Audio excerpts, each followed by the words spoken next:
Hello, everyone. Welcome to the Temple of Possibilities. I am Minister William, or Reverend Will if you wish, leading today's sermon of January 26th, 2025. And as always, we'll start with a moment of silence for prayer, meditation, or what have you.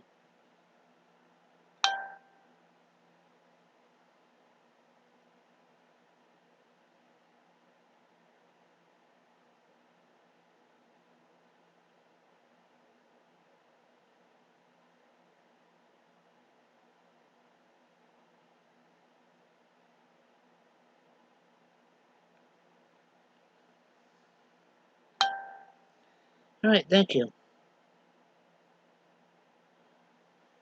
Today's sermon is called The Gift of Anger. It is on the Unitarian Universalist Association website. It was written by Julie Yuan Kim, and they posted it on the 15th of this month. Whenever I speak, I must cry out. I must shout. Violence and destruction. The word of the Lord has brought me insult and injury all day long. The prophet Jeremiah 28.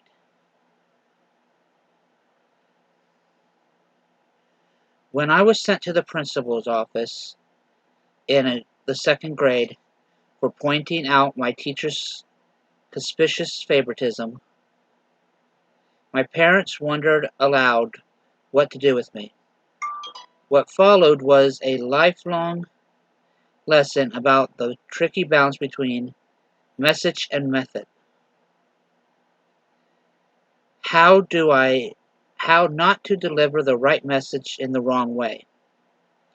My parents taught me sometimes using words that telling the truth will cost me something.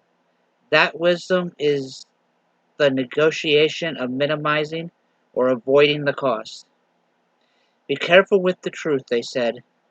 People who don't like it will just call you angry. When the United States elected the 45th president,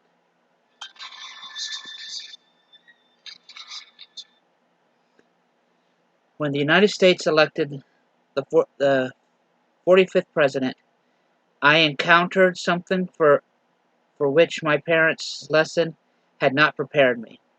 People rarely wanted to hear the truth about a man as told by a woman. I learned that women who share their truths are dismissed as being dramatic or too angry. It took so little to be ignored, yet so much to be heeded. I did it anyway.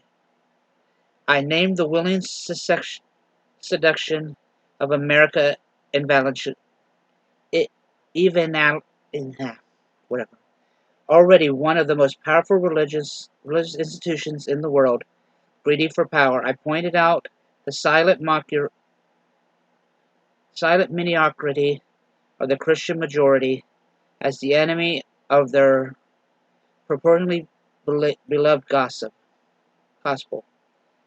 I also examined my contribution to the American evangelicism, silent mediocrity, the quest for power and stability. I received countless reminders to be a Christian and godly woman and show grace, terms describing something more like a sedated animal disconnected from its own sense of anger than a human afraid about the future. These people read my anger as a disqualifier of reasonableness.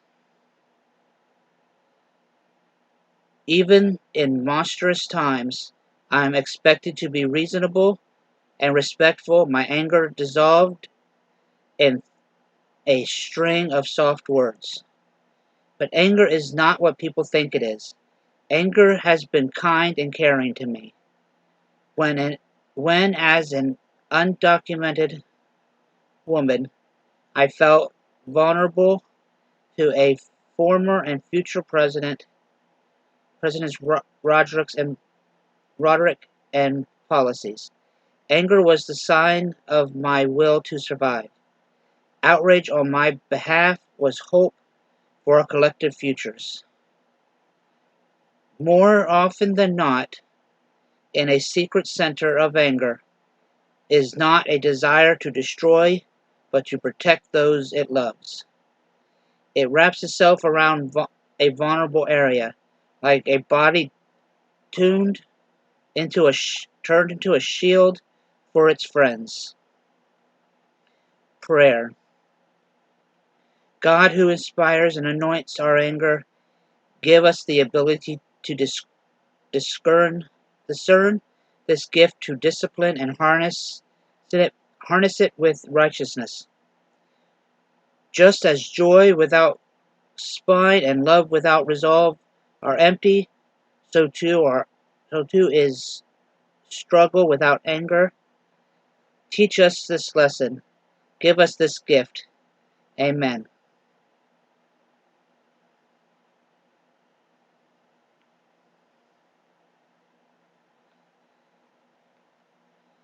There are many things in this world that people have the right to be angry about.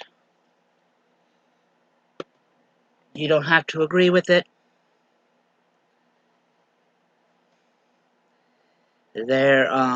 But you shouldn't dismiss it.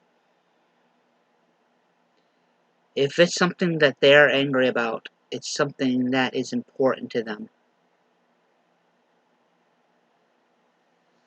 No one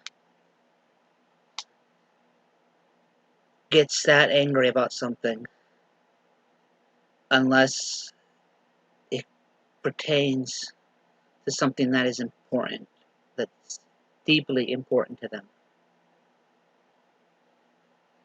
And to write off their anger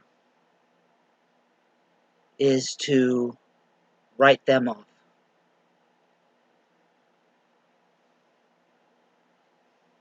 To dismiss their anger is to dismiss them.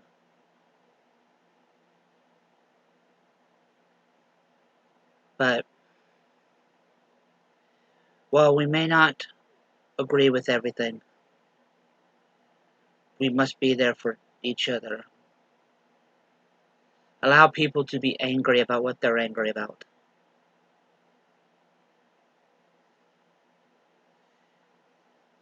If it turns out to be nothing, they'll get over it in time. If it turns out to be something, what they worried about, what they were angry about, then they had the right to be angry about it. But remember, when we all come together, the possibilities are endless. I will see you next week. Bye.